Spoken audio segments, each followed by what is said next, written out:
それでは時間となりましたので Ladies and gentlemen, it's now time to start Parallel Session 6.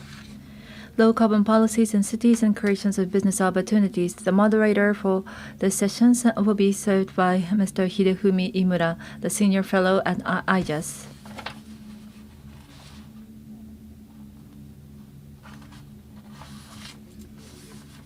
In this afternoon, we will be talking about Asia's low carbon policies in cities in Asia. And the theme given to this session is low carbon policies in cities and creations of business opportunities. Before we listen to the presentation, let me summarize the main points of this session. Is the microphone on? Today you will listen to the presentation by various speakers, but the following will be the main points covered to facilitate your understanding. Now, the green economy is the main theme given to the entire ISAP conference. When we are to approach the green economy, there are various perspectives, but cities is the venue of the green economy. What I mean by this is that 80% of the populations in Japan reside in cities, and in the developing nations, populations living in cities is constantly growing. So this is the venue for the living of the human beings, but be it the waste disposal, transportations, the railways, sewage, important infrastructure is established in the city, if I may cite the easy-to-understand example. Now, the city is in a good position to undertake these roles. This is the role given to the central government. Well, city have all these functions to perform. If it's the wider state, it will be dispersed in other areas. Now, there are various perspectives when we approach the green economy, and this is taken up by other sessions. And the low carbon development will be the key here, as well as the energy saving, as well as how to do about the nuclear power energy, the renewable energy, all leads to the green economy, which also impact to the cities as well as the infrastructure to be built in cities. Now, thirdly, Japanese cities have gone through a lot of experiences, and we have accumulated the technology in the infrastructure, so forth. How to make the best use of technology is the third point. Fourth, low carbon development, a green economy. We have these words, but we may end up in a very ambiguous concept. So quantify what we are talking will be very important. MRV is what we will be doing: measure, report, and verify. So we will be able to combine with our activities with MRV. And fifth,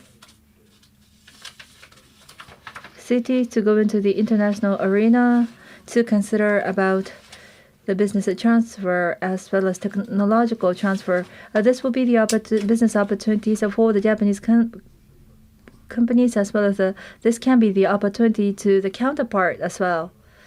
Now, we had the pre-meeting by today's presenter. This is the summary that I have given. However, there is one element lacking, which is the perspective of the Japanese cities, the Japanese companies that we are approaching. However, there may be some different perspective and from the cities in the developing nations. So that is the still open question that we need to address. And we first listen to the presentations and then move on to the Q&A. So the first speaker is from Ministry of Environment. Director of Office of International Cooperation, Mr. Kawamata, please. おはようございます。 Good morning. I am Kawamata with the Ministry of the Environment. From my side, I'd like to talk about the Japan's support to realize leapfrog low-carbon development in Asian cities.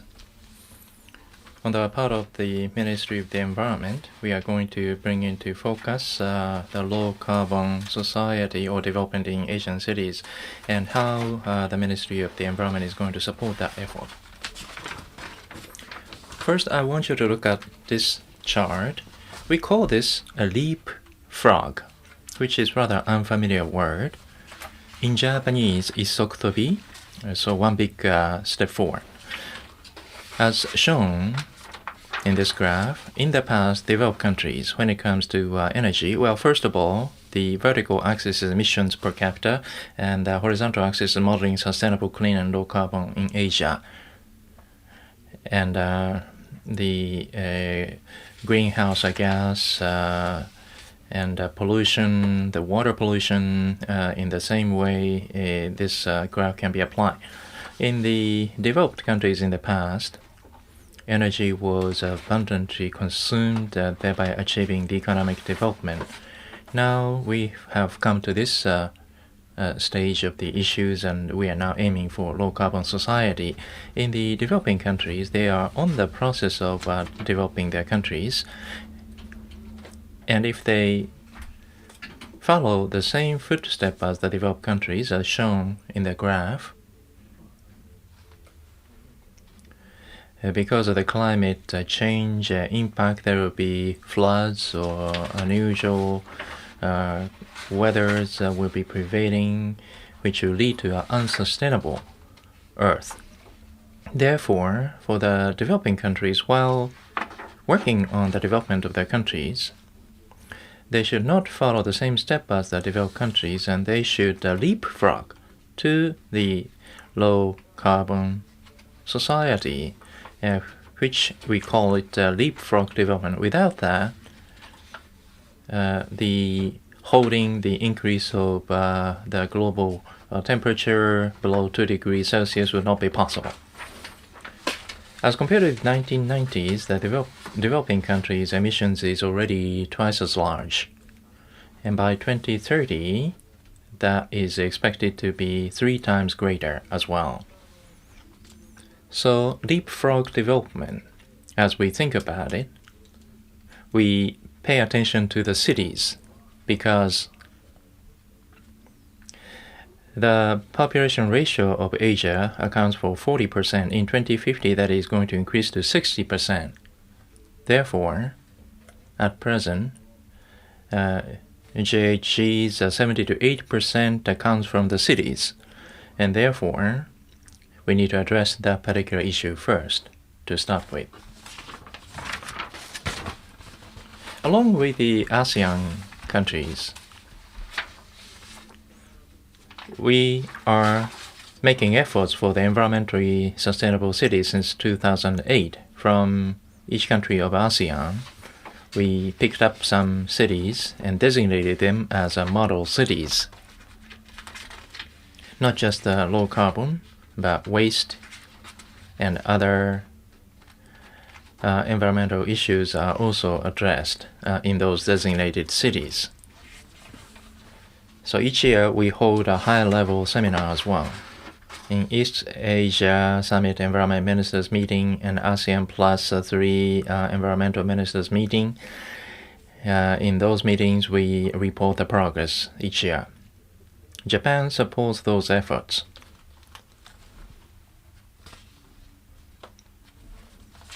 Further, we have a joint crediting mechanism. The Japanese government, under the negotiations of UNFCCC, it is proposing this one.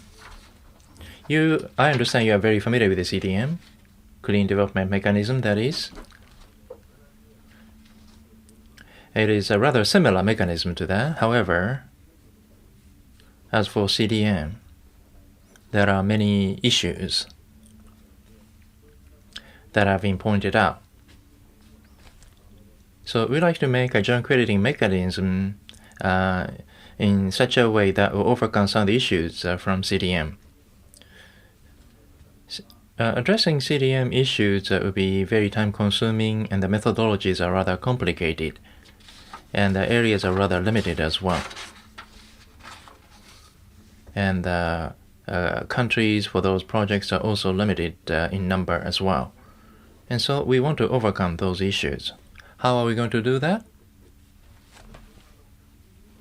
CDM is a multilateral framework. There's a CDM executive meeting where the methodologies are decided and projects are also granted as well. Now, in this system, this is a bilateral mechanism. So Japan versus host country. So we're going to conclude an agreement, and jointly we form a committee, and project approval will be granted as well. So for methodologies and rules can be formulated according to the situation of each host country, so we can cover more extensive areas as well. And some issues peculiar to that particular country can be also addressed to form projects as well. Starting from this year, we have started signing the agreements with the host countries. We have so far concluded agreements with 6 countries: Mongolia, Bangladesh, Kenya, Ethiopia, Maldives, Vietnam. So those are the 6 countries. There are still many countries with which we are currently negotiating, so there will be signatory countries increase in number in the future. So for our part as the Ministry of the Environment, this is what we are going to do. We are going to utilize JCM, Joint Crediting Mechanism, but at the same time, we like to do package support as well. Under this support, quite often technological transfer is expected of.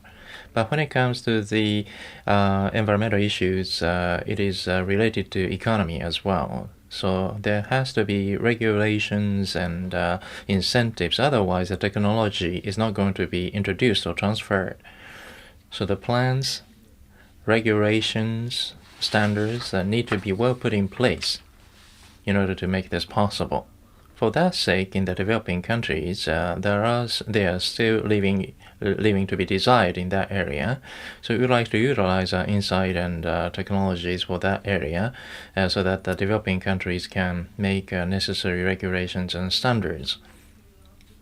Even with those regulations, execution and implementation is also needed as well.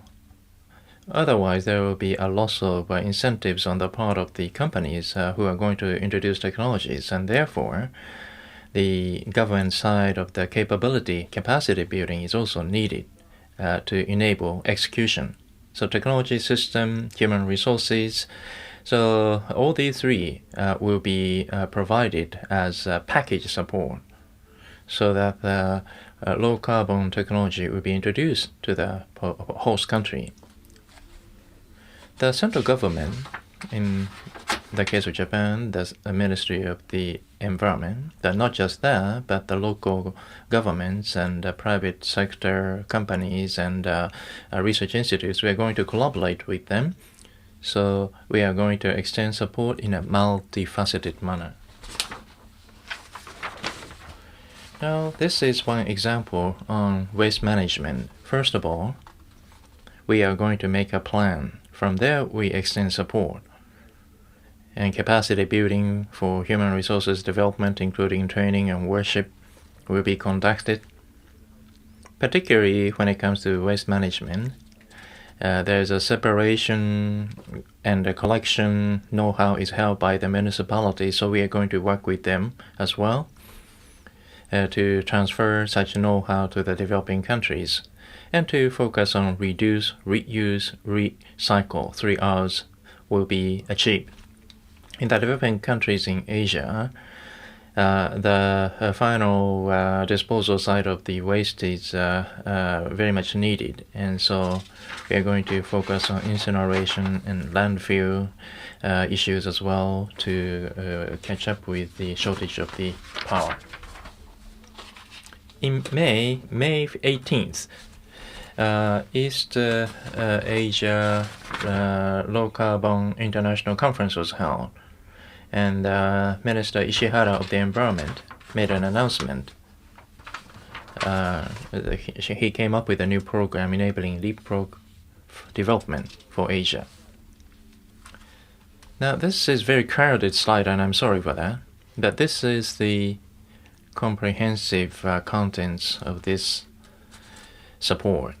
The objective is, as I said earlier, to enable leapfrog development, utilizing Japan's knowledge, experience, technology, human capital, and finance, or at the same time using JCM, Joint Crediting Mechanism. And so that is the concept in here. In terms of scheme, as I said, in collaboration with various entities and parties, we are going to provide Japan's knowledge, experience, technology, and policy. In terms of scope, not just energy saving and renewable energy, but transport, waste management, water treatment, water supply. We are going to include those areas as well as subject areas. Now this one is the image. We are going to create a low-carbon society or city in that way. So smart city, basic infrastructure, smart infrastructure, all these areas will be addressed. And on the right-hand side, there's further support. A further support area is shown. Basic life infrastructure such as water supply, sewage system, waste management. So we are going to cover these areas. For example, in the case of water supply, Japan has a technology of preventing leakage of water. In Phnom Penh, Kitakyushu City is giving support to them, and so 72% of leakage ratio has gone down to 6%, which is pretty much the same level as Japan. For sewage system, particularly in Indonesia, that is not developed at all. In the city of Jakarta, only 2% of a sewage system is available.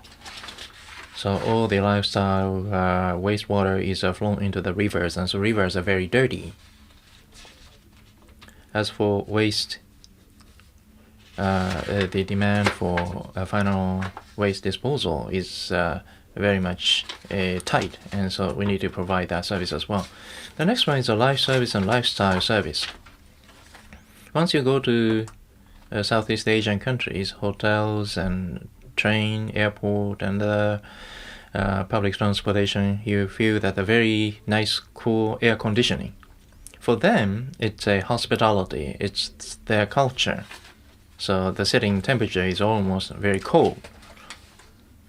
But that is also a waste of energy as well. So it is very important for them to realize as well. We have cool biz approach in Japan, which has settled very much in Japan. So with that, the awareness of the Japanese has changed as well. I'm wearing a Karyusha of Okinawa. When I'm Vietnam, Indonesia, Malaysia, I went there, and in the workshop I wore this clothes and talked about cool bits.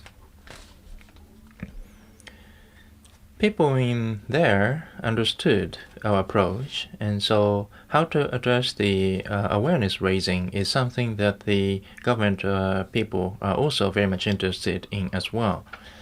So cool bees and mottainai is also written over here. So we have those experiences. We would like to convey those experiences to them to disseminate these. And in the interest of time, I'd like to speed up. So in the cities, we are going to conduct 17 feasibility studies, so that we are going to explore the project that can be leading to JCM in the future. 1.1 billion yen is the total budget allocated for this particular project. I don't go into any single project over here, but various fields that I referred to earlier, will be the main ones, and focusing on Southeast Asia mainly. So feasibility studies are underway and will be taking place. We have covering 12 cities, particularly 3 cities are very much concentrated over these projects. One is Surabaya of Indonesia. Kitakyushu City has an environmental sister city agreement with them. Ho Chi Minh, Vietnam. They have also agreements with Osaka City as well last year. Iskandar, Malaysia. It is a JICA project. It is a model of a National Institute for Environmental Studies will be utilized. Low carbon society blueprint was formulated. So they have come to the stage for implementing that particular plan. So we are going to focus on those areas. In terms of subject areas, various areas that I referred to will be covered. Starting from this year, JCM project, the assistance programs will be starting. So this is to provide the assistant to provide up to 50% of initial investment for CO2 reduction technology. So, for example, beer factory in Vietnam, energy-saving equipment will be introduced, and so we have studied such a project. Starting from next year onwards, we are going to expand these projects. And JICA and ADB, Asian Development, working with them, we are going to focus on lifestyle infrastructure placement as well by involving Japan's knowledge and technology to achieve a low-carbon society. Now, in terms of formulating a plan, Iskandar was one example earlier, but in other cities as well, we are going to utilize NAMA.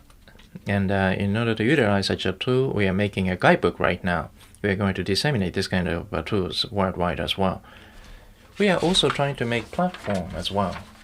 And that is, while pushing ahead with these activities, we need to have partners. In the case of the company, when they are going to roll out their schemes overseas with their technologies, they still face a lot of restrictions overseas. So we are going to support those companies as well in cooperation with the municipality as well. And so we are going to build support platform. We are going to establish municipality platform as well. Kitakyushu City and Osaka City examples were referred to earlier. So we can go to the developing countries' cities with the local companies of each municipality because a company alone cannot really make a good advance into those overseas areas. But with the utilizing the municipality's support, it will be much easier to start a business as well. And for the municipality alone, we cannot extend proper overseas cooperation as well to obtain a understanding from the taxpayers and residents. However, if the municipality is trying to help support the local companies, it will be easier for them to conduct such activities. So right now, these projects are conducted by only a handful number of municipalities. We are going to increase the number of these projects as all Japan efforts. So we'd like to make a framework to enable all that. Now, the research platform has already established platforms. We are going to expand the existing platforms. We are making portal site. In September or October, we are going to open this website and release to the public, and we want you to join this website as well. That is it. Thank you very much. ありがとうございました。Thank you very much. Now you can find the CVs of today's speakers, so please refer to the brochure. In the interest of time, I'm not going to introduce it to them. Next is from Mr. Jimbo, the group manager of the Nikkei BP Clean Tech Institute under the title The Japanese Technology and Business Development in Asia. My name is Jimbo at Nikkei BP Clean Tech Institute. When it comes to energy and environment, we do the media business as well as the hold the events as well as the surveys is what we conduct. So that is a topic that I would like to cover to talk about the Japanese technology and business development in Asia. So my presentation is from the Japanese perspective. Here is the agenda. I will introduce the Japanese technology as well as the experience that Japan has had and contributions to Asia moving forward. Now, talking of the Japanese technology, it covers a wide area, natural conservations, environment-related ones. On the right-hand side, the red ones is energy generation, so the effective, efficient use of energy or to get rid of the wasteful use of the energy. And on the left-hand side, what is shown in green, to reduce the environmental load or to minimize the load on the environment. More recently, the fuel cell vehicle, General Motors and Honda has decided to go into a partnership, and Toyota provide the fuel cell technology to BM. So Japan has the strength in the automobile industry, but in the fuel cell, Japan is leading the world. Now, the photovoltaic, China is engaging in the mass productions, and the global price is going down, and some of the German companies went bankrupt. Competition is very intense, and pigment enhanced type of a future efficiency, the new type of highly efficient cell is being developed. The productions may be declining in Japan. However, Japan is still leading from the viewpoint of technology. Now, the high-speed railway, Shinkansen, the bullet train, has been operating without the fatal accident. In other words, we do have an excellence in technology, inclusive of the technology related to the operation. Why we've been successful in developing these technologies? For one thing, the resources is limited in Japan. Available resources, including energy, is limited. Same thing for the land. The land is very limited. We are faced with a limited resource issue. The other one is the rapid urbanization. In Edo period, Edo was one of the major cities in the world. We've been seeing the urbanizations from the very early years. The area available to human is limited. That may be one of the reasons. So after the war, the populations increased fairly rapidly. So economic growth was faced with some restraint. How to overcome those restraints were the sources for Japan to develop the technologies in the environment.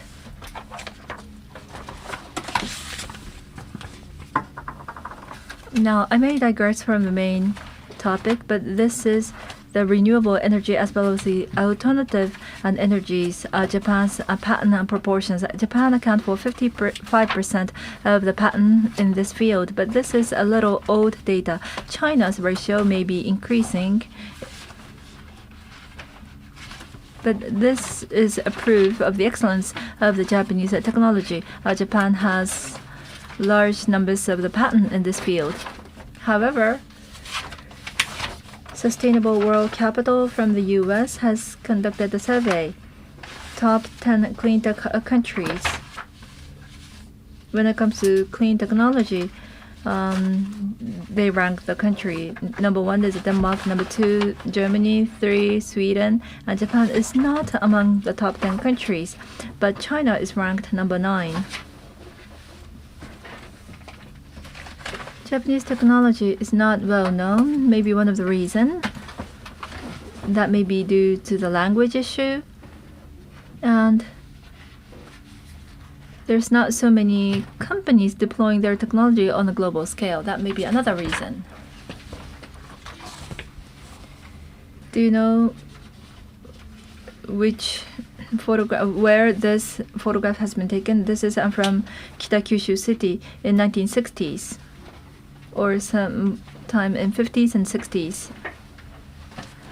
So it's about 50 years ago or so. This city was thriving in the steel and the chemical, among other heavy industry, was concentrated in here. This is one of the 4 major cities that led the industrializations of Japan. This is a black and white photograph, but back then, people were saying that 7 different colors were seen in the flume. And this is also from Kita-Kyushu City, Dokaiwai Ocean. You see the ocean changing to red. In other words, the wastewater was released. E. coli was the issue back then. This is the current day photograph.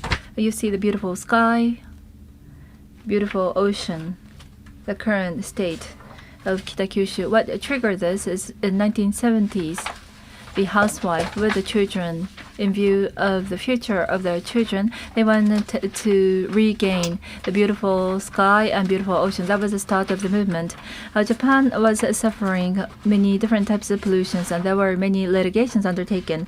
But Kita-Kyushu decided to cooperate with the companies, local government being the intermediary. And so the companies cooperated with the resident to revive the beautiful environment, such as the beautiful sky and beautiful ocean. Now, this is an industrial zone, so one cannot help faced with the pollution. And this is in Tokyo. It says here. Can you guess what this left-hand side photograph is? This is from Tamagawa River. They're doing the fishing. What is this white thing? This is a detergent released from the household. You see the bubbles totally covering the river. This is in 1970s. So it's a couple of decades ago. If you go to Tamagawa River, it's cleaner. We see the fish come to lay eggs. And on the right-hand side, you see the illegal waste discarded by the street. So rapid urbanization resulted in these issues. In Asia, there is a rapid urbanization taking place. We don't want to see the similar experience that Japan experienced in the past. This is on the contributions to Asia, as was mentioned by Mr. Kawamata. Asia's population is growing rapidly, and TICAD took place here in Yokohama. We say that we are entering into the era of Africa, but the Asian populations account for half of the global population. Asia is a market for us. At the same time, for Asia to further develop, environmental destruction is a major issue that we should be facing. This shows the urbanization moving forward. China urbanization ratio exceeded 50% last year. They've been growing fairly rapidly. Other Asian countries will follow their suit and urbanize further. With the urbanizations of the emerging market, there will be more slums to be created. Particularly those who went to South Africa says that close to the business district, which is very clean, there is a very large-scale slum. We need to prevent a similar thing to be happening in Asia, or else we will not be able to reduce the environmental load or the low-carbon society. Now, from that perspective, Asia is seeing a rapid urbanization. There is a rapid increase of the populations. There is a limited resources, particularly the food issue. Energy issue is what we have to be faced with. Indonesia is oil-producing country, but the energy crisis is a risk that many of the countries will be faced with. So if the countries will be able to capitalize on the experience of Japan, then Japan will make a contribution to the enhancing the QOL of the general public.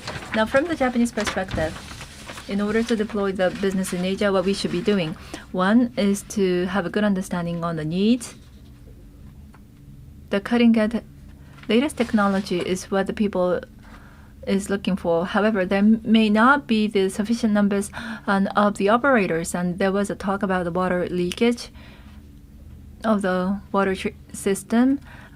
It is not good enough to introduce a system, but the maintenance needs to be a package to be introduced to the developing nations. In other words, we have to have a good understanding of the needs, which includes the lifestyle, culture.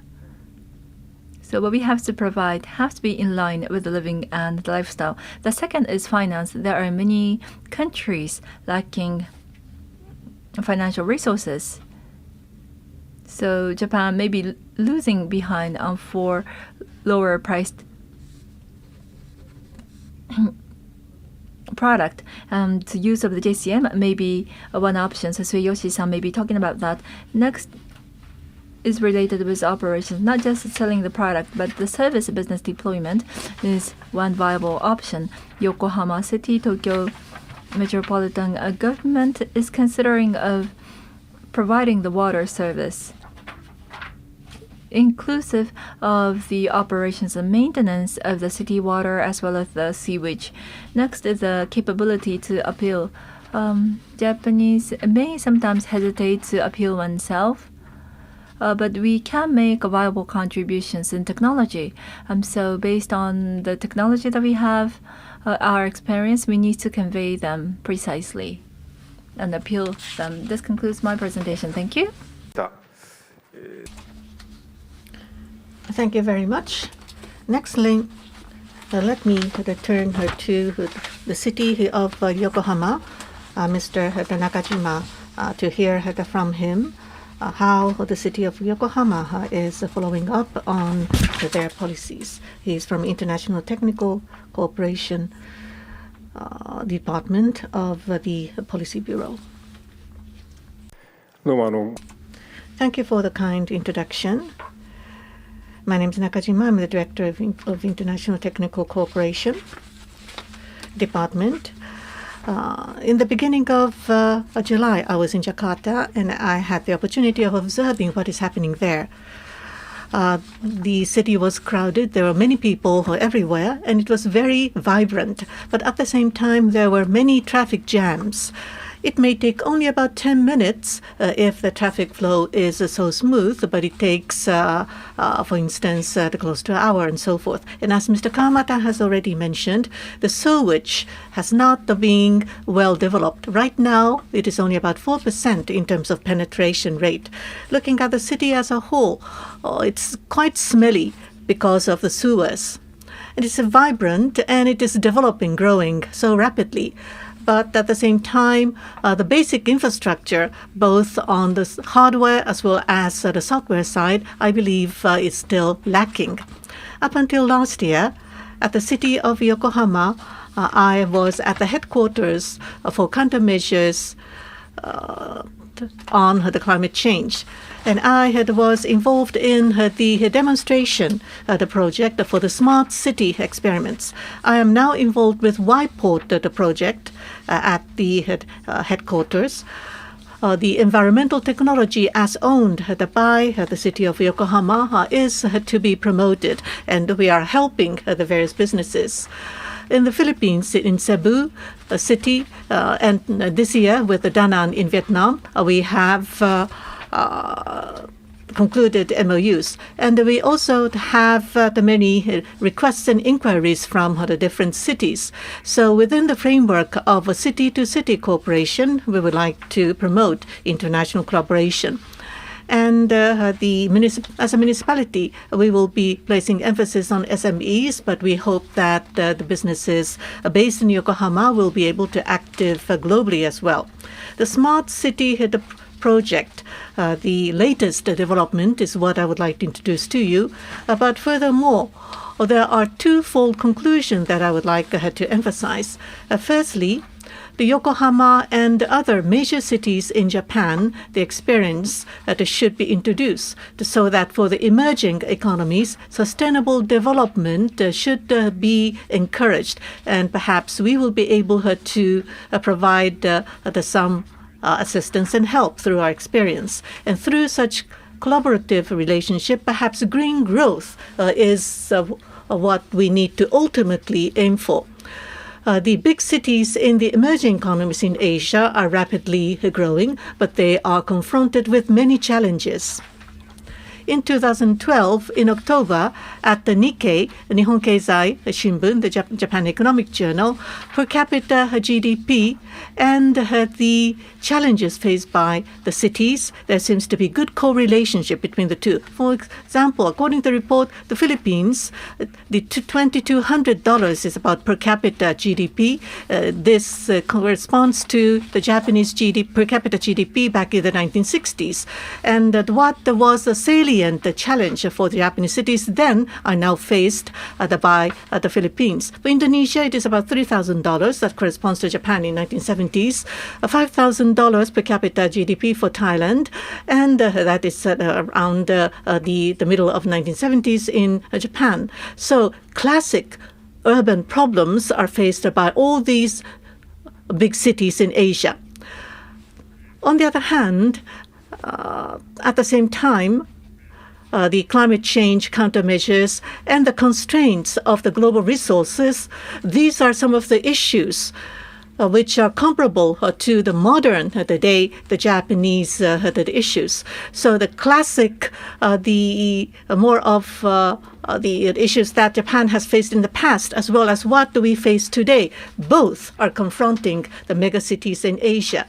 And Japan has gone through these the stages and have brought solution one by one. But for the megacities in Asia right now, especially in the emerging economies, they're facing all at once all these problems. Now, Yokohama City and other major cities in Japan, in the economic growth ever since the Second World War, and as we have seen a dramatic urban growth, we have encountered many problems, and we have suffered and have struggled in trying to bring solution to these problems. Especially for the city of Yokohama, we have gone through the Great Kanto earthquake, and we have gone through the eminent domain, the expropriation after being defeated in the Second World War. And at the time, we had 6 major projects. The limited resources were concentrated as an input into these 6 major projects in trying to bring solutions, and not to provide answers one by one, but to seek interrelationship. So on the whole, to bring solution in a multifaceted manner. For example, we had the downtown area to be redeveloped. Some of the factories that were located in the downtown area were relocated to the coastal area, tried to mitigate the urban congestion. And also Minato Mirai project was another project that being developed, and we have newly developed totally new trunk line expressways. And for the Kanazawa district, the downtown area factories and plants were relocated there, and we had both the housing area and the industrial area to be linked in a coordinated manner. So we had 6 major projects.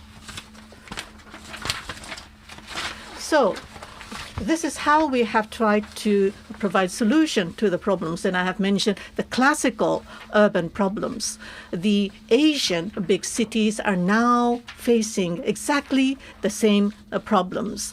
So what do we have struggled, what we have suffered, and what we have racked our brains and have created the infrastructure to provide solutions, and also the institutional framework that we have created in the past could be of some reference to the Asian cities today. And furthermore, under the environmental constraints, we have tried to create the future city for environment, and we have Yokohama Smart City project. This is the future city initiative on the slide, the environmental value, economic value, as well as the aging of the society. All these problems are to be solved at once under this initiative is what we are aiming for. This is Smart City project, the overview of the project. In the housing, we will have the HEMS, try to save energy. And for office building, we will have BEMS to try to save energy there. And for the electric vehicles, we will have a new technology to be developed, and we will have a packaged project with the housing. So at the community level, to have a good energy control. So on the whole, try to have the optimum usage of energy. And starting from summer this year, in 1,900 households, HEMS have been installed. So on a real-time basis, demand control is being operated, and the data obtained will be absorbed into the Ministry of Economy, Trade and Industry to utilize for their own experimental project. Kohoku New Town, as well as Kanazawa, the reclaimed land area, and also for the HEMS and WEMS, we will have 4,000 households where the HEMS will be installed ultimately. As I have been explaining, the classical urban problems as well as new challenges, we are trying to grapple with all of these problems through the different projects and initiatives. And I believe what we have experienced will be able to be of some information to the other Asian the cities, and perhaps we can work closely together. On the 24th of October, the Asia Smart City Conference will be held with Southeast Asian city mayors will be invited to Yokohama, so that we will be able to be engaged in debate over the different challenges. And perhaps we can have city-to-city agreement, MOU, to be concluded, so that we will be able to have the good collaboration. And through such frameworks, Yokohama City will be willing and pleased to be able to work with the other cities in Asia. Thank you. Thank you. Next is Mr. Sueyoshi, Special Advisor in the Asia-Pacific regions on UNEP and Finance Initiative. And he will be talking under the title, The Role to be Played by the Cities to Materialize Green Economy. Good morning, everyone. Thank you very much for giving this opportunity to speak in front of you. The theme given to me is the roles that need to be fulfilled by the cities toward realizations of the green economy. My conclusions is very simple. Cities should be the protagonist in the green economy. They should be playing the leading role. This is the role and the mission that the cities need to fulfill. Needless to say, green economy without the participations of the cities won't be viable. Unless there is a green economy, there would not be a green state economy. Why I have reached that conclusion? That may be self-apparent. From my perspective, no matter which cities you are talking about, in order to be a sustainable economy, sustainable in the 21st century, you need to shift to the green economy as well as to address the issues that you are faced with. What are some of the issues that we are faced with? The 20th type growth-driven issues, or the issues brought by brown economy, are the issues that we are faced with. There is no future without addressing those issues. If that will be the case, when resolving those issues, conventional brown economy is not good enough to address those issues. So what is needed is green economy. It is only the green economy that will be able to address these issues. If all the cities fail in materializing the green economy, there is no bright future for that city, and they will lose behind in the competitions with other cities. Now, what are some of the issues that the cities are faced with? No need to mention there are many issues. Personally, I am concerned about the reduced resiliency against natural disaster. as well as we are seeing the loss of the social capital. This is not visible, but these are the important issues. As was mentioned, these issues were created as a result of the brown economy. As you know, brown economy put the highest priority on growth. So the economic growth at any cost is what has been talked about. At any cost, it can be justified as long as the economy grows.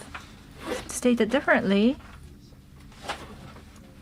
we were acting as if the natural capital was unlimited. If we consume the energy, the more we use the energy, the more growth the economy can enjoy. In other words, it's infinite, it's unlimited. That seems to be the conventional thinking. The businesses or the state economy, which is a protagonist of the economy, were only considering themselves. They were only concentrating on the profit and interest of their own countries or their own state. So exclusive economy were the causes of many of the issues. I'm sure that you agree to these points. Now, if that was the case, do the cities have the capability to resolve these issues? Unless the cities are equipped with such capabilities, they will not be able to handle the issues. But I do believe that the city is full of potentiality and power to address these issues.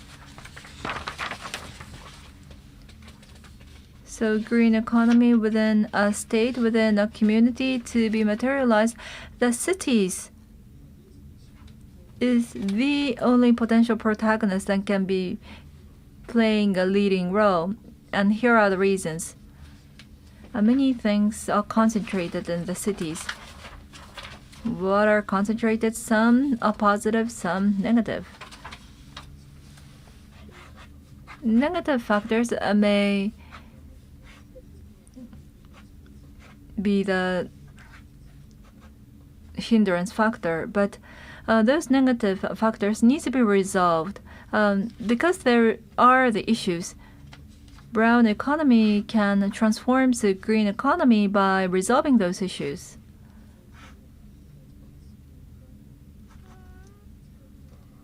There are many issues directly related with the economy, but another important aspect, there is various cultures, social activities undertaken at universities. Now, the city have the capability of creating the social norm.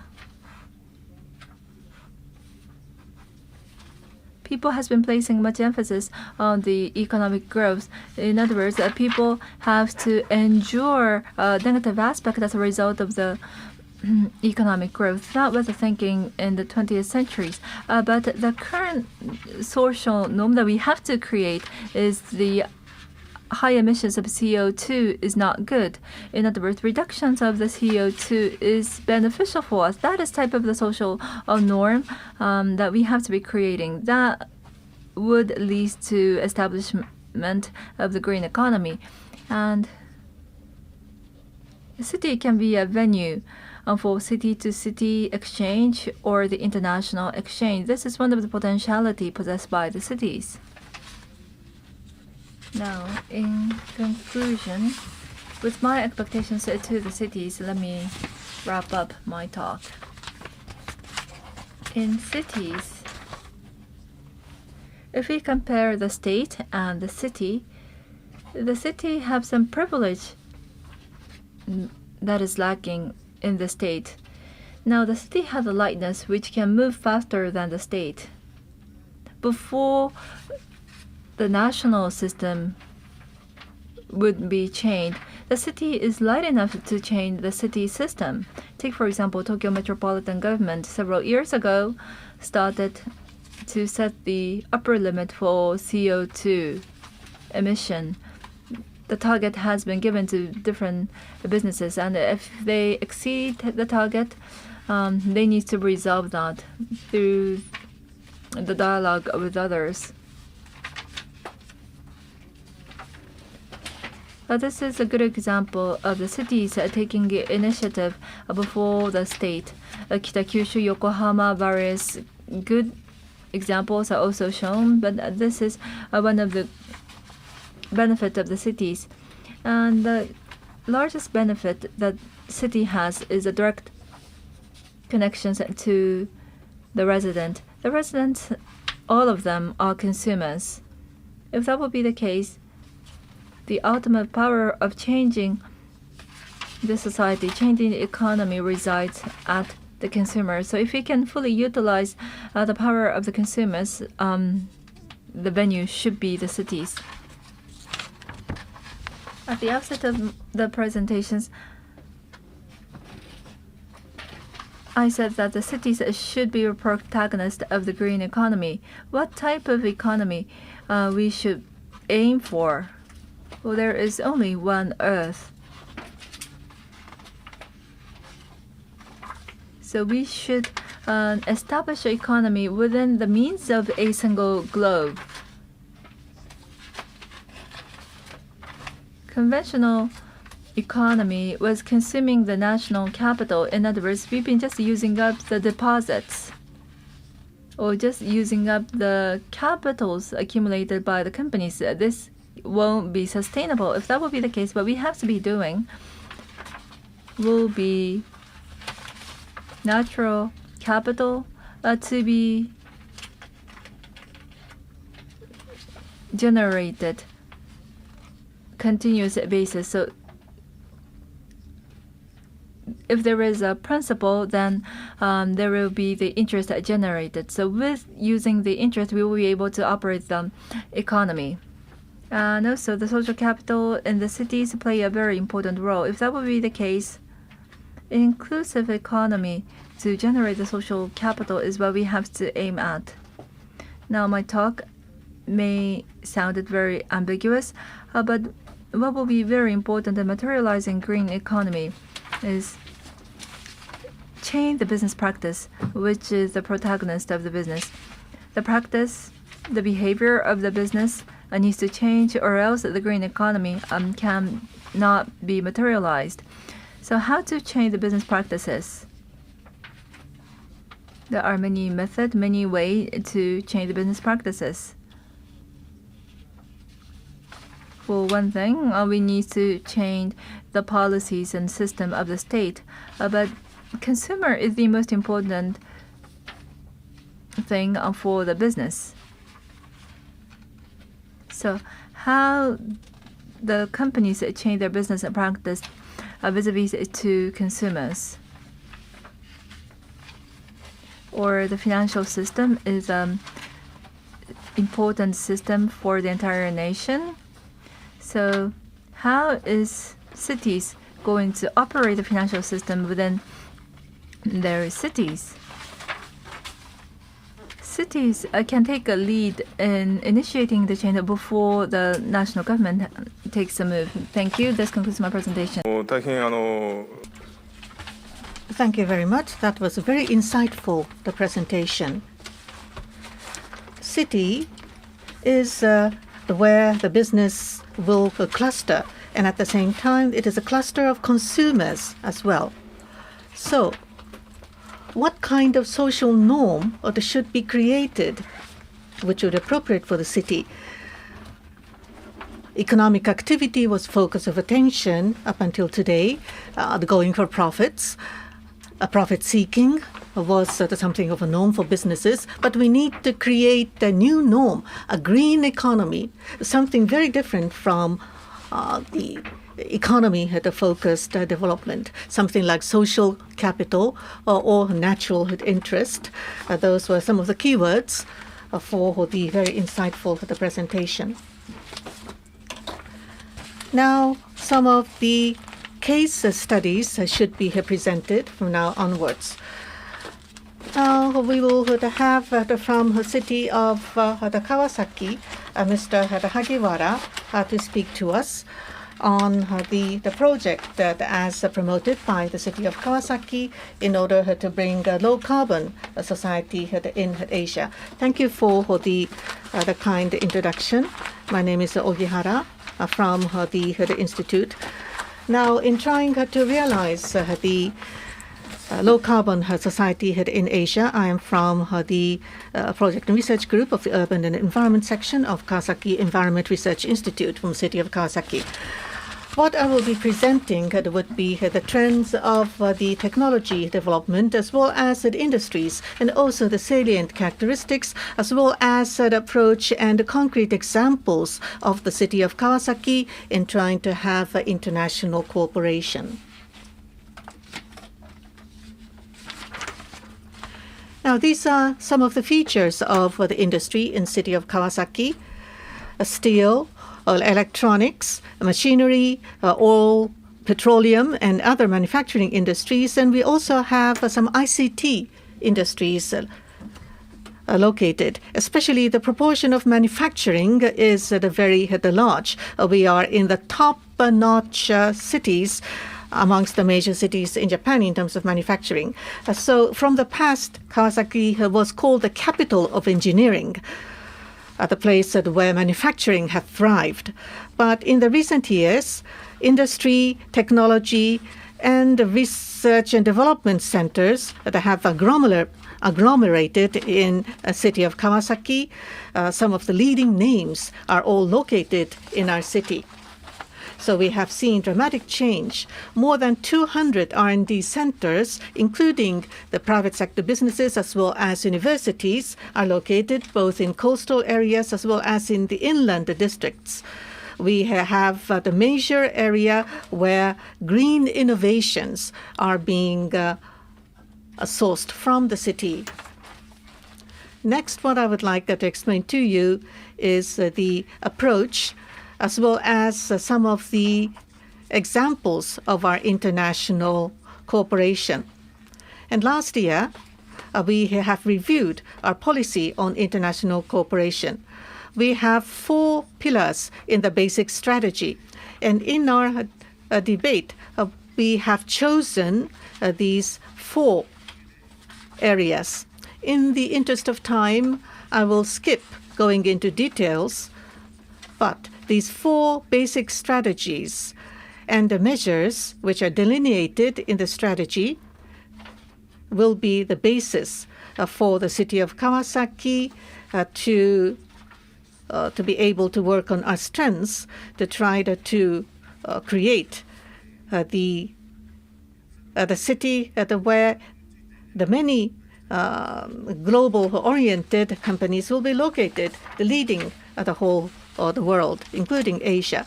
Let me give you some of the case studies. We have been annually holding the Kawasaki International Ecotech Fair starting from 2009. The environmental sector, technology products, and expertise have been presented through the exhibitions, working with institutions such as JETRO to have business matching as well as other international cooperation for the environmental industries. Let me now turn to how we can strengthen cooperation exchange with international organizations in the environmental field. With the UNEP as well as UNIDO and other United Nations institutions, we have been strengthening our partnership with all these UN-based institutions. And we are also supporting the globalizing the business for the Kawasaki city-based or headquartered companies. And we have also introduced a new scheme called Kawasaki Mechanism Accreditation, which was started from April this year. Those companies and the technologies which have been effectively contributing to the reduction of GHG gases on a global basis to provide accreditation to such technologies. City of Kawasaki have established this technology assessment system. And this the significant feature is that we will make assessment based upon life cycle with 3 basic concepts: good cycle of environment and economy, and reduction of GHGs on a global-wide basis, and international contribution through environmental technology, trying to visualize how much contribution has been made in terms of GHG reduction outside the city. And such excellent efforts by the companies are being accredited. In the interest of time, let me now turn to the project for supporting the low-carbon city creation through waste-to-energy technology. Mr. Kawamata of the MOE has already explained to us the MOE's the project to support the joint crediting mechanism on a major scale basis to create Asia low-carbon society. In Penang, Malaysia, we have started from this fiscal year the feasibility study.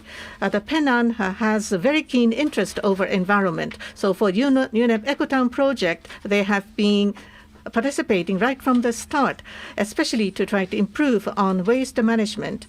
We will like to seek the co-benefits by creating energy from the methane gas taken out from the waste. We are working with the JEC, the Global Environmental Center of the City of Kawasaki, JFE Engineering, and IGES are working in coordination with the local the hosting country government, as well as businesses and research institutions, try to have human resources development as well as institutional design, and also to formulate the methods for MRV. I have given you in very briefly some of the case studies and projects as implemented by City of Kawasaki. And we would like to continue to seek a harmony between environment and economy to bring the favorable the cycle. And we would like to seek the ways to create sustainable society on a global-wide basis. Thank you. Thank you very much. Then next we would like to call upon Mr. Gen Takahashi of JFE Engineering Corporation. He's going to talk about the support for creating low-carbon city by the solid waste management technology case for Da Nang City in Vietnam. I am Takahashi with the JFE Engineering Corporation. I'm the only person from a private company in the panels today, so I would like to share some of my experiences. Now, we have several projects, particularly the waste management technology is being developed, and we are proposing that. And one of the examples of such is a project in Da Nang City in Vietnam, so I'd like to share that with you. First of all, with regard to JFE, the Nihon Kokan and Kawasaki Heavy Steel merged, and this JFE holdings were formulated. And there are several countries under the holding company. JFE Engineering is involved in the construction of the plants and engineering. Within JFE Group, there is a JFE Steel, which is a steel company, and JFE Shoji Trade, JFE Shoji, which is a trading company, Japan Marine United, which is a shipbuilding company as well. So those are the group companies as well. In Vietnam, in Ho Chi Minh and Hanoi, we have sales offices, and we are going to make locally incorporated companies for those offices to strengthen the sales activities in Vietnam in the near future. Now, next is the JF engineering business fields. There are, broadly speaking, 3 areas. One is the environment-related business, another is the energy-related business, and the other is others. As for the waste management that I'm going to introduce to you, which is in the environmental field, which accounts for about half. Energy, gas, and oil pipeline, and energy-related plant construction. So those are also the businesses. As for the others, the high-quality bridges such as Bay Bridge construction. And in Asia, what is well known is in Singapore, there's a Marina Bay Sands Sky Park, which is placed on that hotel buildings, and that was constructed by JFE Engineering. That belongs to others field. Now, let me talk about a Da Nang City project. Now, at our company, in cooperation with the Kawasaki City, and X City and Sumitomo Nisseikon. And we formulated a consortium among those entities, and JICA's infrastructure pre-feasibility study. We received work on the pre-feasibility study by JICA on PPP infrastructure construction. So we are conducting a pre-feasibility study right now. Now we are putting together a report right now. Toward the end of July, we are going to explain the interim report to Da Nang City, and by October we are going to put together the final report. So that is the schedule. Such being the case, and it is still in the middle of the work, so what I'm going to share with you may be a little bit not a still completed version of our project yet. In this project, there are several waste management activities. There are positives and negatives that we have considered. 1,000 tons general garbage will be utilized to use them for waste incinerating power generation. So we are trying to put together a report from that angle. By incorporating waste incinerating power generation, and in that way we'll be able to extend the life of the landfill final disposal site, and also we can contribute to the improvement of the environment and thermal cycle of waste, as well as the utilization of GCM. We'll be able to contribute in those fields. Now, methane is also generated from the disposal sites right now, and so with this project, we'll be able to reduce such a reduction in the methane as well. JCM bigger project is also running in parallel, so in collaboration with them, we are trying to have an in-depth research as well. Now, this is the Da Nang City's present situation of waste treatment. In 2019, the landfill capacity will be reaching its full capacity, and therefore, if the present situation continues, and therefore we need to expand the landfill capacity. Da Nang City is a big city. When considering the development and urbanization, these are facilities for waste management of urgent need. What we are proposing as a company is a waste-to-energy facility. Now here's a scheme over here. First of all, the waste goes into the furnace, and the burning heat is utilized. Of course, there's ash, and we are going to process hazardous substances, and we are going to bury them. But however, that the total volume of such a waste will be reduced, and so that will contribute to the life extension of the facility. Now, stove which is commonly used in Japan and the worldwide will be utilized. Such a common technology will be used. And so in Kawasaki and Yokohama, the incinerators are built close to the center of the cities. So we are going to adopt a similar facility where that the hazardous materials level would be almost zero. Life extensions, the effect of extending the existing land facility is shown over here. By 2026, we are going to extend the life up until 2026 by extending the existing landfill facility. So through such a project, we are going to propose appropriate solutions for waste management. And for these activities, we would like to obtain the necessary ideas from the municipality in Japan, as well as the Ministry of the Environment in Japan, as well as obtaining necessary financing for that as well. We are going to go forward with this project. Thank you very much. Thank you. Thank you very much. We are short of time, so I had to press all of you to be very succinct, and sorry for giving you only a very limited time. Now, from MOE have spoken about the joint crediting the mechanism, and you have mentioned about the Yokohama City, the JFE's case studies, Kawasaki City's case studies, and everything that was being encompassed.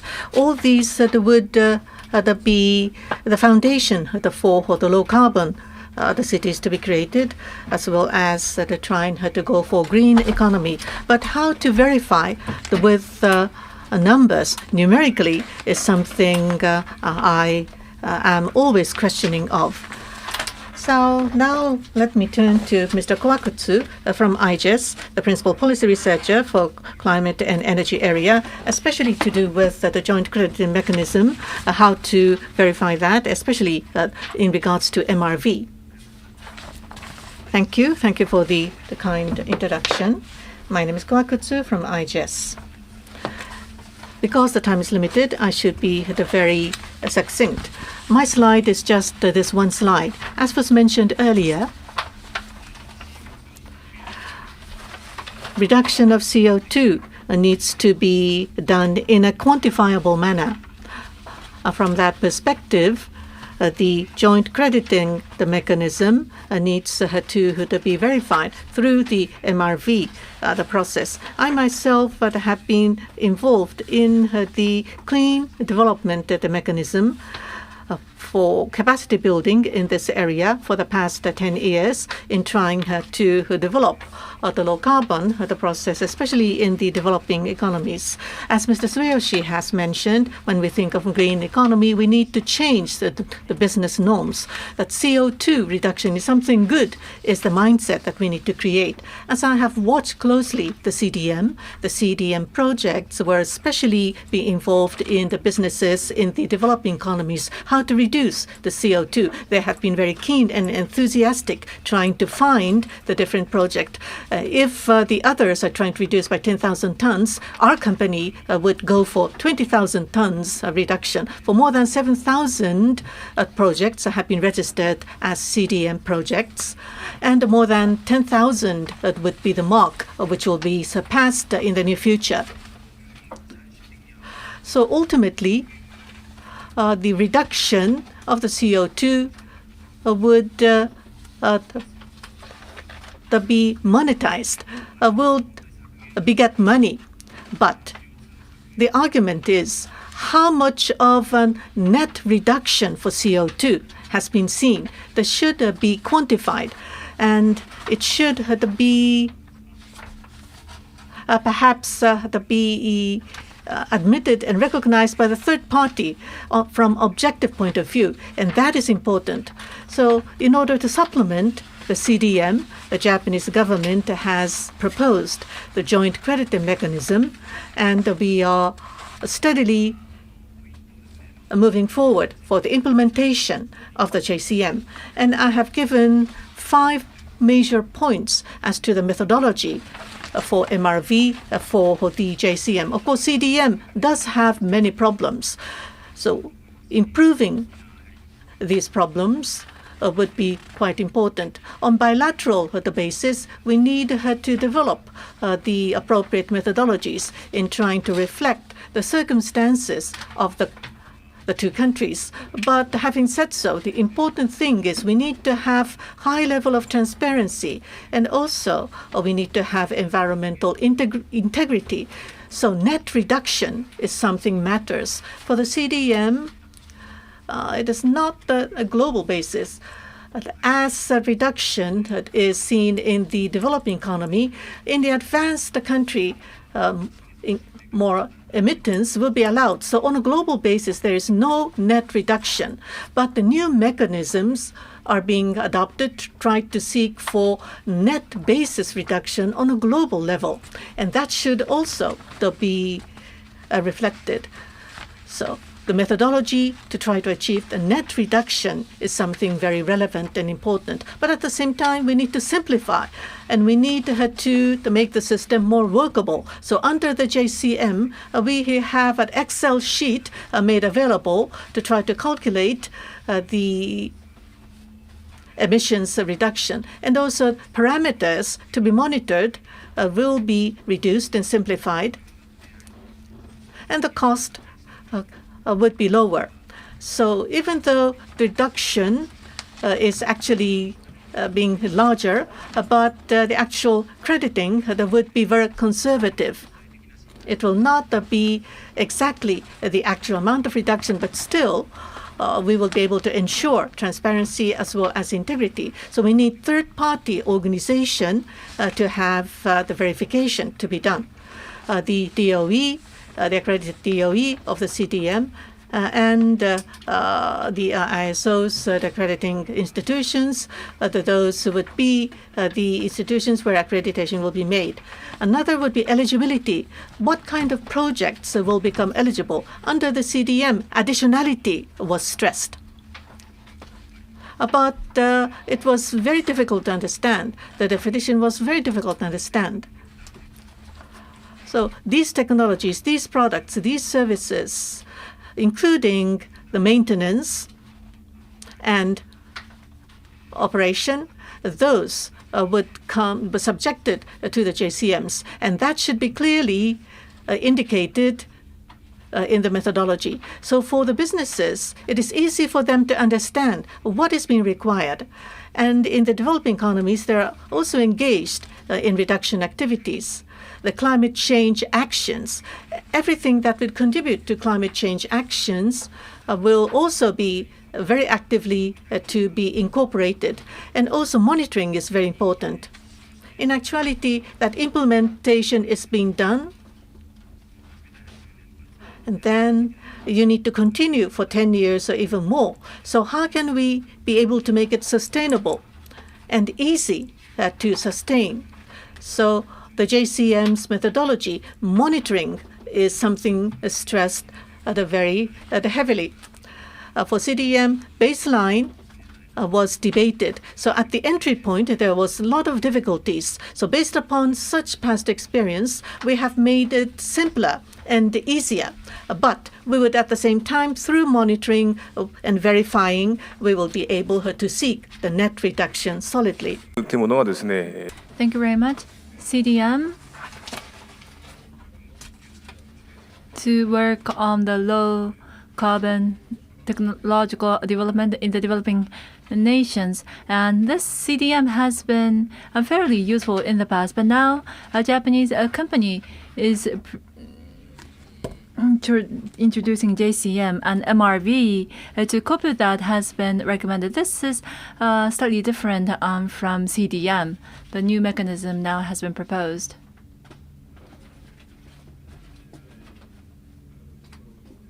Green economy or low carbon development of the cities were the perspective that we've been debating. Could you show the initial slide? This is what I have mentioned at the outset of this session. Of these themes, all the speakers were Japanese today, so we've been focused only from the Japanese perspective. We wanted to hear from the audience, but at the same time we are limited of time. So we have presented the initiatives, particularly by the United Japanese government. I would like to invite Mr. Kawamata, who is involved in the project overseas, to give a concluding remark. That was quite challenging and demanding. Now, as the various speakers have presented, looking at the cities in the developing economies, they are confronted all at once, the problems and issues, the resources, recycle-oriented society, as well as energy and low or carbon. They are confronted with new challenges as well as the problems, the traditional problems. And Japan has experience of overcoming all these the problems. So perhaps we can take advantage of our experience to try to contribute and support in realizing leapfrogging in terms of development and growth for the developing economies, big cities. So what the municipalities hold as experience and private sectors, environmental technology, energy technology should be utilized. And through the MRV process, we will be able to have a good transparency as well as the verification to be ensured. Looking at highly complicated question, we need to think in comprehensive terms, looking at and focusing on co-benefits in trying to open up pathways for moving forward. These problems means opportunities on the other hand. So how to take these opportunities and try to have Japan to take the leadership in opening the ways to solutions. Now, earlier there was a question asked, looking at the Japan and the developing economies, we need to seek win-win relationships. From Japanese side, the highly advanced technologies to be provided to the other countries, and looked from the developing economies in order to solve the various problems. It will be a win for them, being able to be supported by Japan.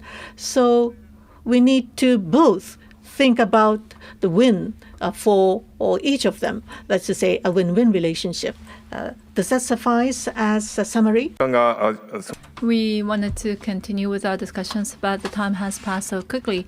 So let me give the final concluding remark. Mr. Sueyoshi talked about we've been pursuing the brown economy, and that made the cities grow.